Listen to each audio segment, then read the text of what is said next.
Semoga hari ini kita senantiasa diberkahi oleh Allah Subhanahu wa taala, diberikan kemuliaan dan diberikan bimbingan terbaik dalam menjalani aktivitas sehingga memiliki nilai yang bermanfaat untuk dunia dan akhirat kita. Hari ini kita telah masuki hari ke-11 dalam menunaikan ibadah Siyam Ramadan, setidaknya waktu Indonesia yang kita jalani. Semoga seluruh rangkaian ibadah yang mengiringi bulan Ramadan ini, puasa kita ini, diterima oleh Allah Subhanahu wa taala, dan semoga Allah berkenan dengan itu mengabulkan doa-doa dan harapan terbaik kita. Insyaallah, amin ya rabbal alamin. Teman-teman, memasuki pertengahan kedua di bulan Ramadan, bila pun secara waktu untuk memudahkan aktivitas, kita membagi ini menjadi 3 klasifikasi. Awal Ramadan yang biasanya diukur dari 1 sampai 10 setidaknya. Kemudian pertengahan Ramadan diukur dari 11 sampai 20, dan selebihnya sampai berakhir Ramadan bagian ketiganya. Pembagian ini tentu hanya untuk memudahkan saja kita menata aktivitas kita supaya lebih terarah, terukur, dan berjalan dengan baik.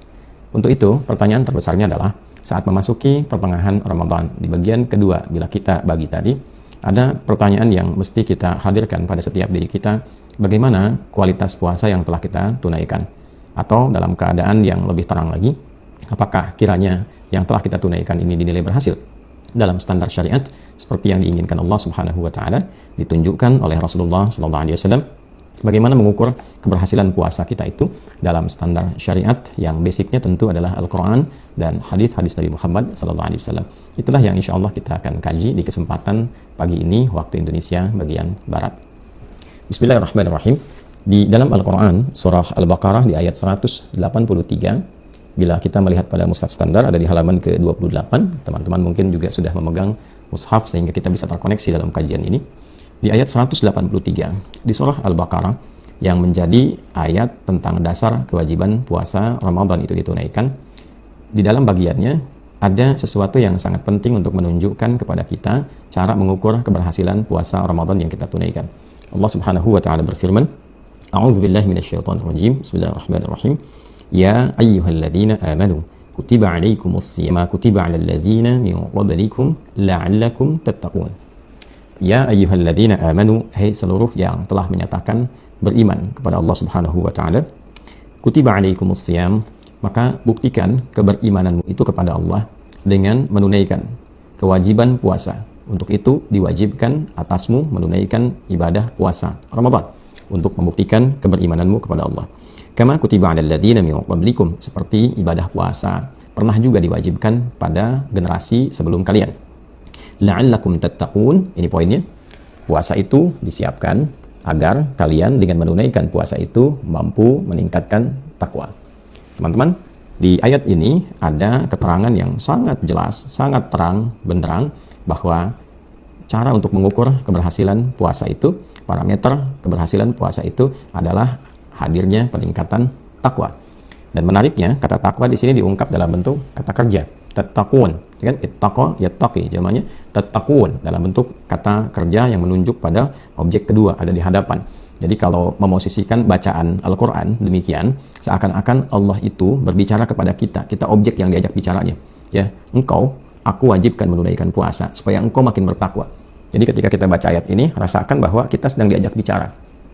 Kita sedang diminta, diarahkan, bahkan diberikan perintah untuk menjadi pribadi yang lebih baik, meningkatkan nilai-nilai kebaikan yang terdapat pada diri kita dengan cara meningkatkan takwa. Maka secara singkat Al-Quran memberikan penjelasan yang sangat terang, padat, dan jelas bahwa untuk mengukur keberhasilan puasa itu sederhananya takwa pelaku puasa itu semakin meningkat. Jadi kalau kita sekarang masuk di hari ke-11, maka seluruh elemen takwa yang ada pada diri kita itu seluruhnya meningkat. Nah, untuk memahami itu kita mesti menggali dulu apa itu takwa, bagaimana takwa itu hadir dalam diri kita, kemudian bagaimana kita bisa melihat bahwa takwa itu kemudian bisa meningkat. Nah, inilah yang perlu kita kaji di kesempatan pagi kali ini, sehingga dengan itu ukurannya menjadi jelas, dipahami dengan baik, sehingga dengan pemahaman terhadap ukuran dan kejelasan ini kita bisa untuk hari-hari berikutnya memberikan penilaian secara langsung elemen mana yang belum meningkat, seperti apa cara meningkatkannya, bagaimana kemudian membuat standar ukurannya. Nah, ini yang insya Allah kita coba pelan-pelan mendefinisikan dulu dari apa yang telah dijelaskan oleh Al-Quran. Dalam pengertian definisi ini seperti yang dijelaskan oleh Nabi supaya menjadi ukuran untuk kehidupan kita, khususnya dalam menunaikan puasa Ramadan ini. Teman-teman sekalian, takwa secara singkatnya, ini pembahasan yang sangat singkat sekali ya. Definisi yang sangat singkat sekali. Takwa itu secara singkatnya adalah nilai-nilai kebaikan yang melekat pada diri kita. Ya, nanti implementasinya tampak pada menjalankan seluruh perintah Allah dan menjauhi segala larangan Allah Subhanahu wa taala. Itu sifat implementatif. Tapi poin terakhir tentang takwa ini adalah seluruh akumulasi nilai kebaikan yang melekat pada diri kita. Itu singkatnya demikian. Itulah takwa. Jadi kalau kita kumpulkan semua sifat-sifat baik itu, kan, positive values yang melekat pada diri kita, nilai-nilai positifnya, apakah itu kejujuran, apakah itu kecerdasan yang mengarahkan kita pada kebaikan, apakah itu sifat rendah hati, apakah itu sabar, bila diakumulasikan semua bentuk yang positif ini, itu disebut dengan takwa. Melekatlah kepada inti kehidupan kita, inti jiwa kita. Ya, nah sehingga ketika jiwa kita itu sudah menyatu dengan raga, menjadi nafas namanya. Jadi ada fisik, ini tubuhnya. Nah, kemudian didorong penguatan kinerja fisik ini dengan akal supaya lebih mudah. Nah, lalu diarahkanlah dengan nilai positif tadi supaya fungsi akal, fungsi fisik jadi baik. Nah, itulah ketika roh dimasukkan ke dalam fisik ini menyatu, ya tadinya kan roh, ini jasad, ini fisik gitu kan. Nah, ketika menyatu jadi nafas, di nafas itulah terdapat takwa. Ya, itu di dalam Al-Qur'an surah ke-91 Asy-Syams di ayat ke-7 sampai dengan ayat ke-8. Wa nafsi wa ma sawwaha fa alhamaha fujuraha wa taqwaha. Dan demi jiwa yang telah disempurnakan penciptaannya, keberadaannya, ya, itu maksudnya apa? Roh masuk ke dalam tubuh. Karena jasmani ini ketika disempurnakan prosesnya, itu menggunakan kata sawwa dalam Al-Quran. Sawwa yusawi. Seperti di Al-Quran surah 15, Al-Hijr, di ayat ke-28, sampai dengan ayat ke-29. Ya, wa idh qala rabbuka lil malaikati inni khaliqum bashara min salsalim min hama'im masnun fa idza sawaituhu, kan, sawaituhu wa nafakhtu fihi min ruhi faqa'u lahu sajidin. Kan ketika Allah firmankan tentang penciptaan manusia ini, disampaikan, diviralkan kepada lingkungan malaikat yang berada di alam yang hadir pada masa itu, para makhluk Allah Subhanahu wa taala ini diviralkan kepada mereka bahwa Allah akan menciptakan makhluk baru bernama bashar, manusia, dengan misi tertentu, dengan materi yang tidak sama, ya, bila dibandingkan dengan malaikat atau jin yang tercipta sebelum manusia ini. Maka setelah fisiknya diciptakan sempurna dengan materi yang berbeda dengan dua makhluk tadi, bila malaikat dari cahaya, jin dari api yang menyala-nyala, maka kemudian Allah sampaikan fa idza sawaituhu, maka jika telah aku sempurnakan proses secara fisikal itu, wa nafakhtu fihi min ruhi, maka ditiupkan roh. Ya, begitu rohnya menyatu, maka ada nafas di dalam itu. Nah, di nafas itulah inti kehidupan itu, ada nilai-nilai kebaikan namanya takwa. Gitu ya, kurang lebih gambaran alurnya seperti itu. Dan yang paling jelas menguraikan itu Al-Qur'an. Silahkan teman-teman bisa kaji. Yang non-muslim juga boleh untuk mengkomparasikan, untuk mengkaji, melihat, kan? Nah, supaya kita lebih memperluas wawasan dan meningkatkan pencarian untuk kebenaran. Silahkan dikaji. Di Al-Quran itu bahkan men-challenge kita untuk mengecek ayat-ayatnya hingga menemukan kebenaran. Ya. Setelah itu pilihan masing-masing. Ya, beriman, alhamdulillah. Memilih punya keyakinan sendiri, ya silahkan masing-masing bertanggung jawab dengan itu ketika kembali kepada pencipta yang hak. Ya, lakum dinukum waliyadin. Kita masing-masing punya keyakinan tapi punya tanggung jawab untuk mempertanggungjawabkan apa yang kita imani itu. Kemudian teman-teman sekalian kembali kepada ayat tadi, setelah menyatu, maka di dalamnya ada nilai-nilai positif, nilai-nilai kebaikan, itulah takwa. Wa nafsin wa ma sawwaha fa alhamaha fujuraha wa taqwaha. Ini menarik ya. Jadi ada kutub positif yang disebut dengan takwa, semua nilai-nilai yang positif ini. Nanti ada katalisnya namanya fujur. Ya, walaupun sering dianalogikan dengan kutub yang negatif, yang lawannya. Jadi kalau di sini ada jujur, takwa, fujur di sini ada sebaliknya dusta. Gitu kan? Di sini ada sabar, di sini ada amarah. Nah, ini kalau disatukan, ya, maka menariknya seperti ini. Ini sebetulnya untuk menstimulus supaya sifat baik itu muncul. Sebab kalau nggak ada amarah, tidak akan mungkin muncul sabar, ya kan? Kan nggak bisa kita tiba-tiba mengatakan pada orang sabar ya, sabar, padahal nggak ada apa-apa gitu, ya kan? Kan mesti ada pemicunya dulu. Ya, maka dihadirkan itu supaya bisa menghadirkan sifat-sifat baik ini, melatih, ya, supaya melatih, asalnya kan begitu. Dan ini nanti menjadi fitrah. Kita ingin menggerakkan apapun dalam konteks kehidupan duniawi gitu ya, akan selalu ditemukan kutub positif dan negatif untuk menyatukan itu. Ya, kalau di kimia kalau tidak salah ya, nanti bisa diluruskan, atau di fisika itu ada proton dan neutron gitu kan, proton dan ya itu ya neuron kalau nggak salah ya, atau neutron. Jadi kalau disatukan kayak baterai itu kan, ada yang positifnya, ada yang negatifnya, baru menghasilkan arus kan, kalau nggak salah demikian ya. Nah, jadi teman-teman sekalian, itulah fitrah kehidupan dan tidak ada yang serupa dengan Allah Subhanahu wa taala dari segi berbagai macam hal terkait dengannya, penciptaannya, sifat-sifat dan sebagainya. Allah Maha sempurna. Laisa kamitslihi syai'. Tapi fitrah kehidupan ini menjadikan segala sesuatu yang berfungsi itu akan ditemukan kutub positifnya, kutub negatifnya. Dan dua hal ini negatif bukan berarti salah, tapi sebagai unsur yang memicu supaya positifnya keluar. Kan nggak mungkin kalau nggak ada plus dengan minus itu hidup gitu kan? Ya kan? Makanya di sini kan di baterai juga demikian. Dan teman-teman di urusan teknik tentu akan lebih paham tentang itu, ya. Tapi setidaknya dalam diri kita pun kan ada arus listrik juga, gitu kan? Pengetahuan kita saat belajar itu demikian. Jadi ketika ini kemudian hidup, bisa bernafas, nafas itu bahasa Arab, ya. Wa nafsi wa ma sawwaha, ketika nafas itu berfungsi dengan sempurna dari penciptaan tadi, nah sudah ada kutubnya namanya takwa yang positifnya ini. Nah inilah yang harus dieksplorasi keluar. Membimbing bagian akal kita, membimbing bagian fisik kita supaya bekerja dengan positif, bekerja dengan baik. Maka disinilah ada yang disebut karakter moral namanya. Takwa itu penjaganya karakter moral. Nanti karakter moral ini mensupport karakter intelektual di pikiran kita. Jadi kalaupun orang pintar, sepintar-pintarnya, pintar, rajin belajar, tapi moralnya jelek, maka kepintarannya akan digunakan pada yang buruk. Karena yang dominannya nanti adalah bagian hal terburuknya. Ya. Nah, setan ini nanti memprovokasi yang fujur tadi, ya, yang harusnya menjadi katalis itu untuk menstimulasi yang positif, ya kan, mendukung yang positifnya naik, gitu kan. Nah, ini oleh setan dicoba diprovokasi supaya bocor sendiri, ya, tidak memberikan stimulasi kepada sifat baik takwa. Dia diminta untuk keluar sendiri, sehingga alih-alih yang tadi itu misalnya amarah harusnya mensupport sifat sabar ini supaya muncul. Nah, ini dibikin jalan sendiri nih, dibuat was-was. Alladzi yuwaswisu fi sudurin nas. Sudur itu jama dari kata sodrun, ya. Sodrun itu ini, bagian sini nih. Di dalam sodrun itu ada kolbu, di dalam kolbu itu ada nafas. Jadi dibikin jalan sendiri, ya, supaya keluar sifat fujur itu, keluarlah perbuatan buruk. Jadi dia melewati nafas, keluarlah perbuatan buruk disebut dengan su. Ya, itu ada di Quran surah ke-12 isyaratnya ayat 53. Wa ma ubarri'u nafsi innan nafsa la'ammaratun bisu illa ma rahima rabbi, kecuali dengan rahmat Allah. Nah, rahmat Allah itu disitulah di dalamnya ada fungsi takwa, ya kan? Jadi ketika rahmat Allah diberikan pada kita, kita mampu mengontrol itu, menjadikan fujur untuk membangun sifat takwa itu supaya muncul. Ya, saya berikan keterangan dengan bahasa berbeda-beda karena yang menyimak ini juga dari kalangan yang berbeda-beda. Ya, mohon izin nih, kajiannya agak dalam gitu ya. Jadi saya berikan beberapa bahasa yang insya Allah mudah-mudahan Allah berikan kemampuan untuk memudahkan itu. Nah, jadi sifat ini ya dengan rahmat Allah difungsikan dengan benar, kan? Kemudian dijadikan untuk menstimulasi, memunculkan sifat yang baiknya keluar. Ya, supaya ketika melihat sesuatu yang baiknya yang muncul. Ya, ada orang provokasi, sabarnya yang muncul, bukan fujurnya. Gambarannya begitulah, kan? Ketika melihat ada keburukan, misalnya kan, ada orang bohong, nah sifat jujurnya yang muncul. Kenapa sih mesti bohong? Kan bisa berkata dengan benar. Nah, itu takwa itu, ya kan? Nah, tapi kalau dominan jeleknya itu keluar, ini yang bahaya. Bohong didukung, gitu kan? Menipu didukung, korupsi didukung. Nah, ini artinya apa? Sifat jeleknya dominan di sini. Karakter moralnya sedang kurang bagus, sedang negatif, sedang minus, gitu kan? Nah, untuk mengembalikan ke kutub positifnya ini butuh dilatih. Nah, teman-teman, secara singkatnya, kalau kita ingin melatih yang takwa ini muncul, gunakan kata kerja supaya kinerjanya meningkat.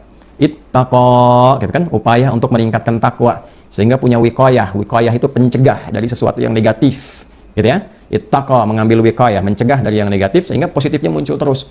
Ittaqa yattaqi, kan? Bentuk keduanya tattaqi, bentuk umum jamaknya tattaqun, ya, supaya engkau mampu mengoptimalkan takwamu, kutub positifmu. Nah, itulah kemudian dalam rangka memaksimalkan yang positif ini sehingga karakter moralnya naik, integritasnya naik, sifat-sifat positifnya itu keluar, kan? Maka salah satu latihan untuk meningkatkan itu adalah puasa. Nah, akumulasinya di sini.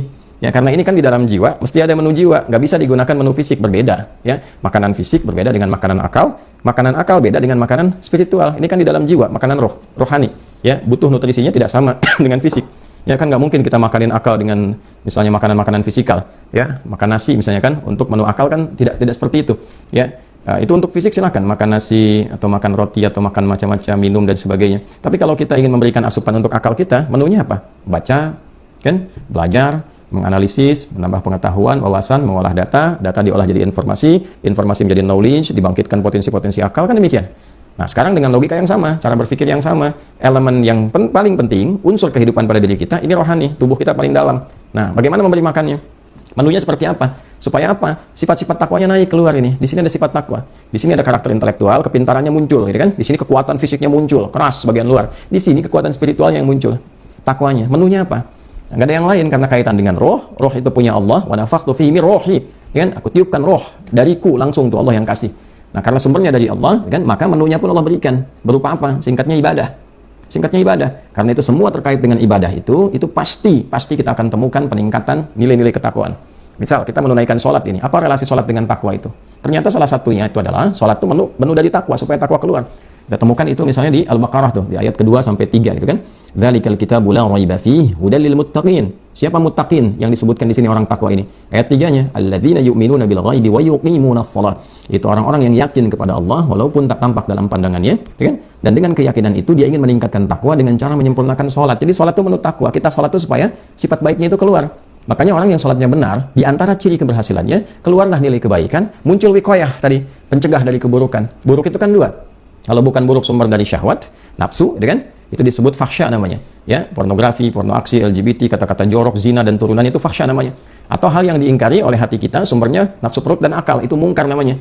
menipu, merampok, korupsi, ya, bikin hoax, bertengkar, berselisih, ya, membunuh, macam-macam itu mungkar. Nah, sholat itu kalau benar, itu wikoyahnya keluar. Ya, wikoyah itu perisai untuk menahan yang buruk ini, ya, supaya nggak keluar dalam diri kita itu, keluar tuh ya, tahan itu. Nah, yang baiknya muncul. Maka ketika sholat dikerjakan dengan benar, turunlah keterangan di Al-Quran, surah 29 Al-Ankabut ayat 45. Utlu ma wahya ilaika minal kitab wa aqimis shalah innas salata tanha 'anil fahsya wal munkar. Demikian. Ya, sama dengan ketika menunaikan haji misalnya, itu kan puncaknya takwa. Wa tazawwadu fa inna khairaz zadi taqwa. Ya, di Al-Baqarah ayat 197. Al-hajju ashhurun ma'lumat, faman farada fihinna al-hajja fala rafatha wala fusuqa wala jidala fil hajj. Wa ma taf'alu min khairin ya'lamuhu Allah wa tazawwadu fa inna khairaz zadi taqwa. Ya, silahkan mau haji, telah disiapkan waktunya, sudah ada, siap-siap, kita persiapkan sampai menuju puncaknya, berbekal, ya kan, jangan berkata kotor, jangan menyimpang, ya, disiapkan hati-hati, jangan adu argumen yang meruntuhkan pahala haji, berbekal. Nah, puncak bekal terbaiknya takwa, kata Allah itu. Ya, sama kurban juga demikian, kurban la yanalallaha luhumuha wala dima'uha walakin yanaluhu taqwa minkum. Takwanya juga yang naik. Jadi takwa itu bagian penting. Sebab kalau takwanya ini nggak berkembang, nggak bagus ya, nilai positifnya, nanti yang muncul tuh fujurnya, negatifnya. Kalau ini berdiri sendiri dengan provokasi setan dia keluar, ini bahayanya apa? Dia nanti yang memberikan provokasi kepada akal pikiran, sehingga pikiran itu dikonstruksikannya pada yang jelek terus, mengarahkan pada yang jelek. Kasihan fisiknya. Ya, bekerjanya capek hanya untuk mengerjakan yang buruk, capek untuk mencuri, capek untuk menipu, ya, capek untuk ya mengajak pada hal yang negatif, yang buruk gitu. Nah, ini yang kemudian dilatih oleh diri kita untuk dihindari, dijauhkan, sehingga yang positif ini yang harus dikeluarkan, ya, positive vibes-nya gitu kan, ya, rasa-rasa positifnya, ya, frekuensi kebaikan-kebaikan yang bisa dimunculkan. Nah, ini nggak bisa dengan cara apapun kecuali menunya ibadah. Nah, kita bersyukur dalam Islam definisi ibadah itu jelas sekali, jelas dijelaskan dari awal. Ini menunya ini, kenapa mesti ada ini, tujuannya begini, cara menunaikannya seperti ini, cara mengevaluasinya begini, cara memahaminya seperti ini. Nanti praktek kesehariannya dihasilkannya seperti ini, sampai sebegitunya. Ya, sampai nanti manfaat di kehidupan kitanya seperti apa. Kalau kamu di dunia begini, di alam kubur manfaatnya begini, sampai ke akhirat, sampai akhir hidupmu akan seperti ini. Silahkan Anda temukan referensi manapun di muka bumi ini, selain Al-Quran, selain hadis, yang menjelaskan pola ibadah seperti itu. Nggak ada. Ya, dan ini menunjukkan bahwa agama ini, Islam ini bukan karya manusia, nggak bisa memberi petunjuk begini dengan detil, ya, kecuali yang maha menciptakan kita itu sendiri. Ya, karena yang tahu tentang kita itu, ya pasti pencipta kita. Yang tahu handphone kan yang bikin handphone, yang tahu kamera itu kan yang bikin kamera. Nah, yang tahu kita, yang menciptakan kita, bagaimana mengetahui pencipta yang benar itu? Yang tahu tentang kita. Ya, karena itu paling gampang aja, cek aja di buku-buku agama, kitab-kitab yang disucikan, ada nggak yang menerangkan tentang diri kita sendiri, secara benar, secara real, secara logis? Silakan pahami. Nah, kita bersyukur dalam Islam itu jelas, Al-Qurannya jelas, kan? Bahkan orisinil dari awal sampai akhir bisa dilacak, sumbernya ada, kitabnya diketahui, setiap generasi bisa dilacak, hadis juga demikian, nabinya bahkan jelas, tempat lahirnya masih ada sampai dengan sekarang, temukan, silakan komparasikan, tempat lahirnya masih ada, dan peristiwa-peristiwa yang melekat dengan beliau, situsnya masih ada, sahabat-sahabatnya bisa dicari, ditemukan profilnya jelas, ya, semua tidak ada perbedaan, sampai ke kita nyambung, kita masih bisa lacak itu. Ya, siapa yang bisa buat begini dalam kehidupan? Nggak ada, kalau bukan Nabi, Rasul, nggak mungkin. Ya, dan ini petunjuk bahwa kita alhamdulillah insya Allah sedang menuju pada Tuhan yang benar gitu kan. Nah, ini tinggal dikomparasikan aja, dan itu tidak dipaksakan, kita gunakan akal yang jernih untuk melihat, menganalisis. Nah, kembali kepada kehidupan tadi teman-teman sekalian. Nah, kalau diakumulasikan semua jenis ibadah itu sesungguhnya untuk melatih kita jadi orang baik, singkatnya begitu. Nanti puncaknya itu jadi orang baik. Nah, baik ini nanti 3 elemen, baik fisiknya, baik akalnya, baik spiritualnya. Ya, makanya fisik kan makan yang baik-baik, yang menyehatkan. Ya ayuhan nasu kulu mimma fil ardi halalan thayyibah. Hai semua manusia, ya kan? Silahkan beraktivitas dimanapun untuk dapatkan kebutuhan fisik supaya kamu bisa makan. Kalau mau makan, dapatkan sumbernya dengan cara yang legal. Bukan dengan cara yang menyimpang, bukan dengan tindakan kriminal, bukan dengan mencuri, bukan dengan korupsi, bukan dengan menipu, apapun jenisnya. Setelah dapat yang baik itu, cari yang menyehatkan, ya.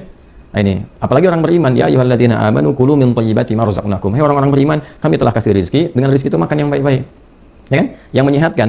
Thayyibat itu menyehatkan buat fisik kita, buat tubuh kita. Jadi bagus, ya. Nah, ini untuk kebaikan fisik silahkan. Akal juga begitu, nanti banyak ayat supaya akalnya sehat. Pakai. Ya, jadi kalau rajin baca Quran, insya Allah akal sehat itu dengan sendirinya. Ya, orang Islam itu kuliah akal sehatnya itu di Qurannya. Ya, kuliah akal sehat itu di hadisnya. Kalau dia rajin baca Quran, dia temukan unsur-unsur yang menjadikan akalnya sehat. Makanya dulu orang-orang Islam itu pintar betulan ya, pintar betulan. Ya, di beragam disiplin ilmu dalam kehidupan itu. Masya Allah. Ya, kenapa? Karena akalnya dipakai, digunakan, dilatih. Ya, Iqra dengan membaca, banyak baca. Ya, maka dari itu coba dicek kebiasaan kita sehari itu berapa buku bisa kita baca. Baca. Ya, susun topik hidupnya. Anda yang di bidang apa nih? Bidang A. Ya urutkan aja perlunya apa, baca sehari baca minimal misalnya berapa halaman dan seterusnya.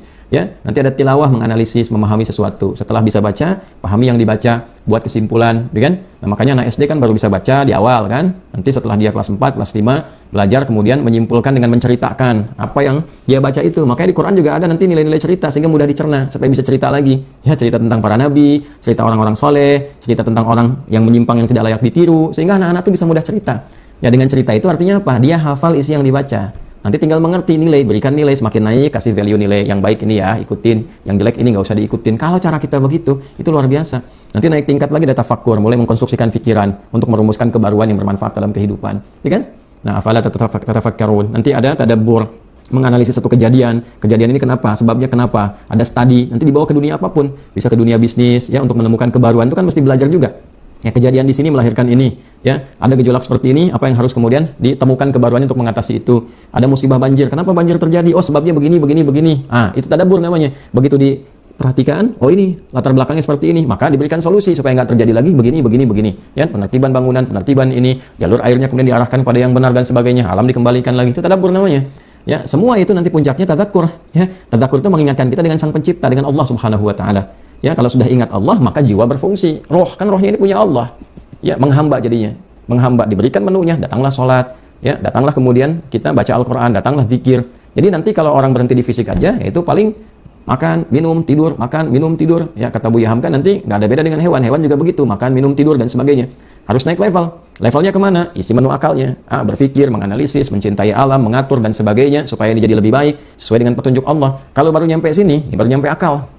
Ya, merawat alam semesta, merawat gunung, merawat tumbuhan, merawat kebun, ya, merawat sawah, merawat sekitaran kita. Ini baru sampai sini, sampai akal. Nah, alam itu ada yang ngatur. Jadi kalau kita mencintai alam dengan segalanya, ya kan? Nah, maka kita harus menemukan penciptanya. Itu yang kita sebut 17 kali sehari. Alhamdulillahi rabbil alamin. Segala puji bagi Allah. Ini puncak tertinggi orang berakal itu, namanya ulul albab. Ya, ulul albab itu segala puncak tertingginya ketika dia menemukan pencipta segalanya. Ya, dia menemukan sang Khalik. Ya, jadi kalau baru berhenti di alam itu belum tinggi puncaknya. Ya, apalagi menuhankan alam semesta misalnya. Alam semesta berfirman, alam semesta begini. Nah, itu belum tinggi puncaknya, belum sampai puncak itu. Itu baru sampai sini. Ya, walaupun logikanya tinggi, cara berpikirnya bagus, ya, tapi belum menempati posisi tertinggi tentang esensi kehidupan. Dia belum menemukan tuh yang menciptakan itu siapa gitu. Ini kasihan kalau masih berputar-putar di situ, kasihan gitu. Ya, kenapa? Karena baru sampai sini. Akhirnya nanti dialektika yang muncul. Ya, yang muncul dialektika, ini begini, ini begitu, sampai di sini saja. Nah, harus menemukan unsur tertingginya. Kenapa ini bisa diatur? Penyebabnya apa? Kan sampai kita menemukan satu kesimpulan tertinggi, oh ini ada yang mengatur, ada yang menciptakan. Sama dengan diri kita juga, kenapa bisa hidup? Kenapa bisa bernafas? Dari mana kata nafas ini? Dari mana sumber kehidupan roh ini? Nah, barulah kita menemukan bahwa semua sumber ini pada hakikatnya ada penciptanya, kita pun diberikan roh dari situ. Nah, di Al-Quran ini berita baiknya untuk kita semua lengkap alur itu. Maka muncullah ketundukan, kepatuhan pada elemen yang ketiga, yaitu rohiyah, spiritual di sini. Muncullah sifat spiritnya menyembahnya bukan kepada alamnya, pada penciptanya. Ya, alam itu kan objek dari sini, objek dari pikiran. Bukan untuk disembah, untuk difikirkan, direnungkan, dirawat. Penyembahan itu ada pada sini, spiritual. Jadi begitu semuanya sudah dirasakan, fisik bekerja, akal meringankan tugas fisik, merenungkan, memikirkan, memudahkan tugas-tugas ini, baru kemudian muncul kesadaran spiritual, tunduk, patuh, menyembah. Siapa? Allah. Nah, untuk menemukan Tuhan yang hak ini, ditelusuri lagi. Ya, yang disebut Tuhan itu bagaimana? Cirinya seperti apa? Ya, bedanya dengan makhluk bagaimana? Sifat-sifatnya bagaimana? Cari oleh kita referensi. Untuk memudahkan Allah itu utus Rasul kan? Untuk menjelaskan. Kenapa disebut Rasul? Ya, bagaimana ciri-ciri Rasul? Ya, dan seterusnya itu lengkap sekali kita temukan. Ya, dan seterusnya. Sehingga dengan kesimpulan itu semua, secara singkatnya muncullah sifat takwa kita. Kalau sudah takwa itu muncul, tinggal melatihnya bagaimana? Menunya seperti apa? Nah, untuk membuktikan kehambaan itu supaya menunya dikasih oleh Allah. Allah Maha baik nih menu kamu nih. Supaya makin meningkat, spiritual makin bagus. Maka menghamba kita bertuhan kita. Kita katakan, iyyaka na'budu. Kan kami menyembahmu ya Allah. Nah, menyembah itu untuk mengaktifkan jiwa spiritual. Makanya disebut dengan sholat kan salah satu bukti penyembahan itu. Sholat itu kan seakar dengan silah, sesuatu yang terkoneksi dengan kuat. Maka mengoneksikan diri kita kepada pencipta kita. Ya, begitu kemudian kita menunaikan sholat untuk terkoneksi dengan Allah, maka jiwa spiritual aktif, takwanya aktif. Ya, tinggal menunya ditambah lagi, tambah lagi. Dan nanti apa dampaknya kepada akal? Karakter moral keluar. Namanya takwa. Dibimbing kemudian akalnya, dibimbing fisiknya. Jadi lebih kuat, lebih hebat, lebih baik. Nah, di antara ibadah menu spiritual yang bisa mengaktifkan dan menghimpun semua bagian menu takwa tadi adalah puasa. Maka dalam puasa, sholatnya meningkat kan, bukan hanya fardu.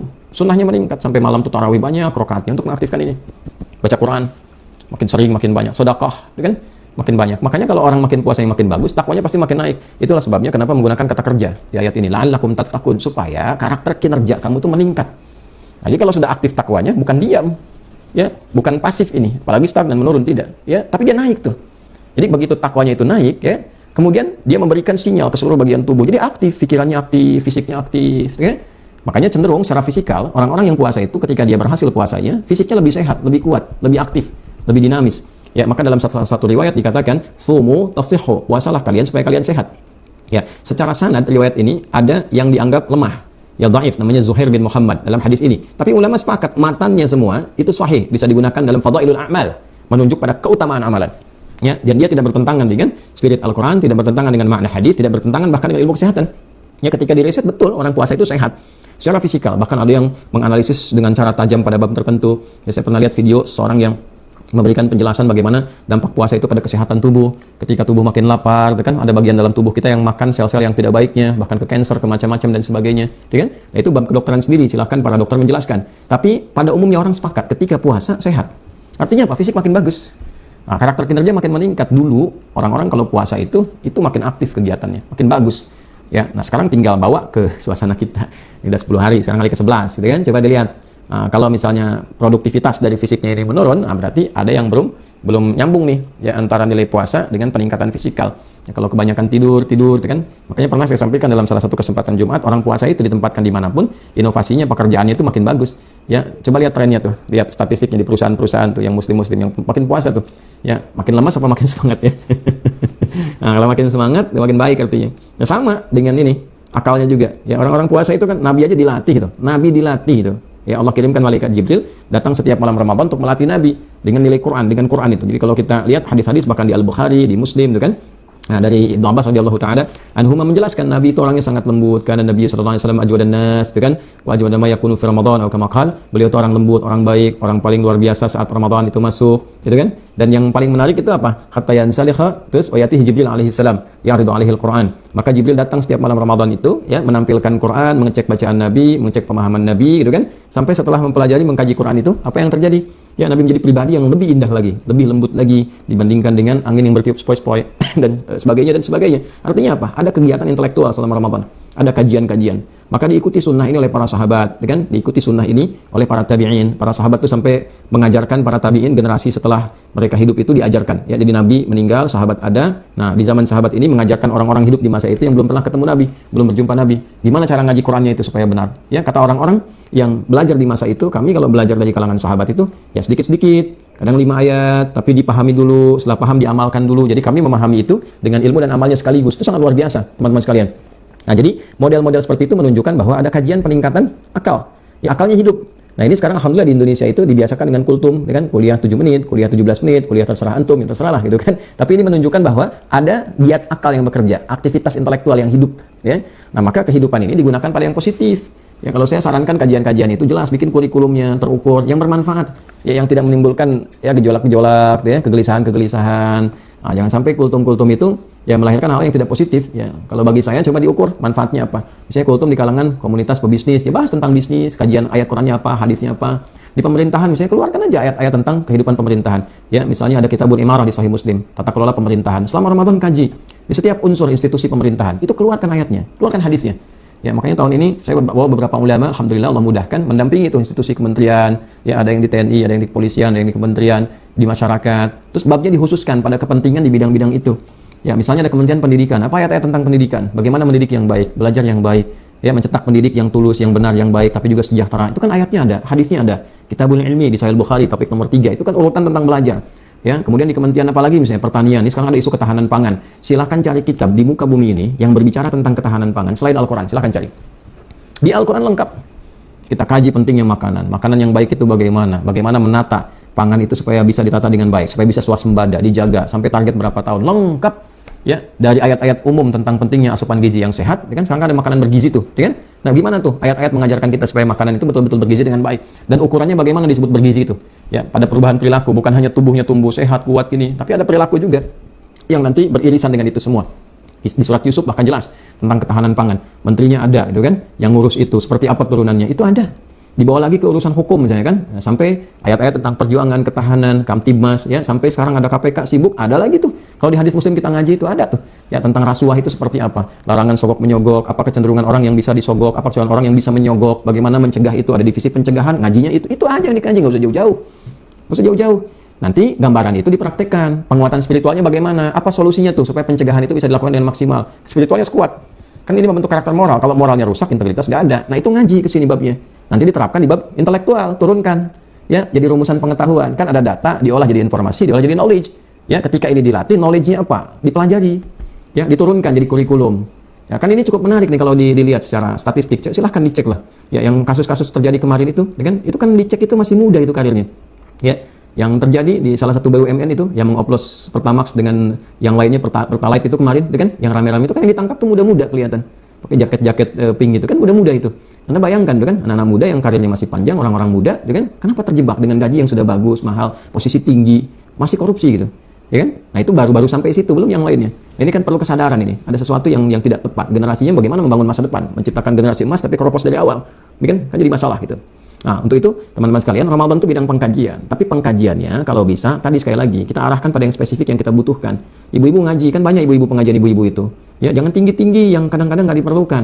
Fikih ibu aja, bab rumah tangga. Ayat-ayat tentang ibu keluarkan. Tugas-tugas ibu itu apa? Sebagai istri tugasnya apa? Sebagai ibu apa? Gitu kan? Keibuan bagaimana? Ya, dan seterusnya itu hadisnya keluarkan. Ngaji. Sayyidah Aisyah radhiyallahu ta'ala anha itu ada 2000 hadis. Ya kan? Itu dikeluarkan aja hadis-hadis itu, 1, 2 ayat-ayatnya dan seterusnya. Demikian kita. Maka ulama juga ngaji. Ulama itu Masya Allah, begitu masuk Ramadan berhenti dulu ngisi. Nah, ini kadang-kadang kita sibuk 11 bulan, kan? Nah, 1 bulannya makin sibuk lagi. Makin sibuk lagi gitu kan. Nah, biasanya dulu 11 bulan tuh ngajar ulama 1 bulannya, mereka mencas kembali, belajar lagi, pahami lagi, ngaji Quran maksimal lagi, ada yang sehari khatam, kan? Sehari 2 kali khatam, setelah itu dikonstruksikan, nanti dipakai untuk 11 bulan berikutnya. Ya, nggak salah kalau mau ngajar Ramadan, nggak salah dan sebagainya. Mesti berimbang. Ya, jangan sampai jadwal kebanyakan, dengan fullnya ngajar, lupa belajar, lupa mencas diri, dan lupa mencas iman. Nah, ini saling ingatkan untuk semuanya. Tapi kalau udah dipakai, bagus, ngajar ya bagus-bagus aja. Nggak ada masalah di situ. Nah, ini maksudnya teman-teman. Jadi Ramadan itu disebut berhasil ketika, ini, kekuatan fisik meningkat, kekuatan intelektual juga meningkat. Jadi selalu inovasinya tinggi, menemukan kebaruan. Dibawa ke kantor, Ramadan itu makin inovatif, muncul ide-ide cemerlang, kan? Ide-ide yang menghadirkan tantangan baru. Nah, itu Ramadan namanya. Ya, yang riset-riset. Bahwa itu menunya komplit kok kita. Dikeluarkan aja kurikulumnya itu, ya. Karena itu saya sering mengatakan ya, fakultas-fakultas itu yang keislaman, apalagi yang universitas Islam itu. Ya, universitas Islam itu udah usah jauh-jauh lah. Menu-menu ini di Quran, di hadis. Keluarkan aja jadi jurusan tuh. Jadi fakultas, jurusannya apa, prodinya apa gitu kan. Nah, itu kurikulum Qurannya keluarkan, hadisnya keluarkan. Terus dikaji kitab-kitab klasik bagaimana, yang kontemporer seperti apa dibandingkan.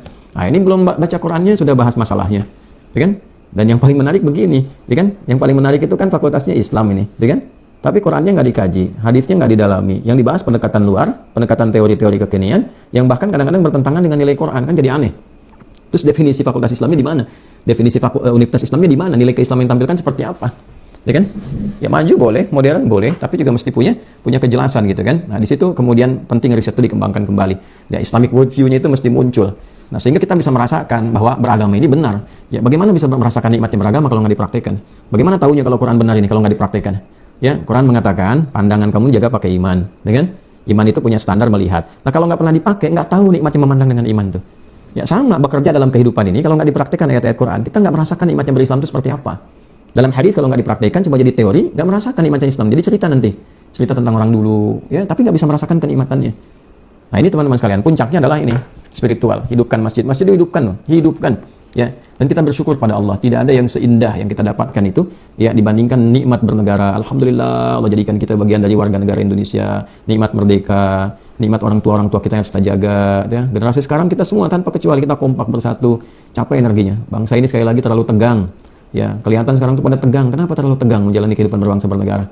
Ya, coba kita sadar kembali, kontemplasi lagi. Kenapa hidup? Hidup cuma sebentar kok. Jadi pejabat sebentar, setelah itu selesai, pensiun, ya, meninggal. Sama, pebisnis juga sebentar. Kalau udah nggak aktif, sakit, kan? Ya, meninggal juga.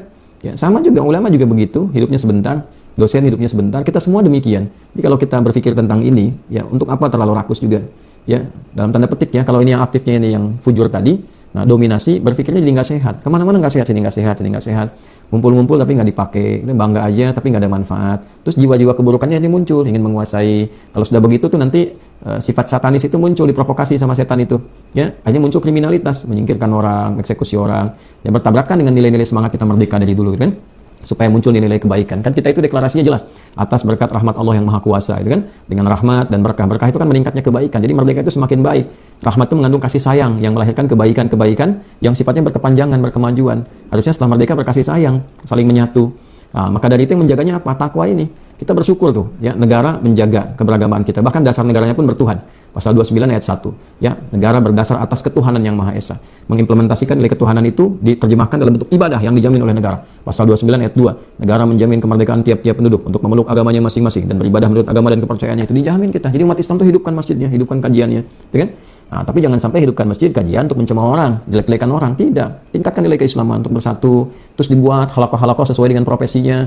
Pebisnis, halakoh bisnis. Oh, Ramadan kalau begitu hidup dah.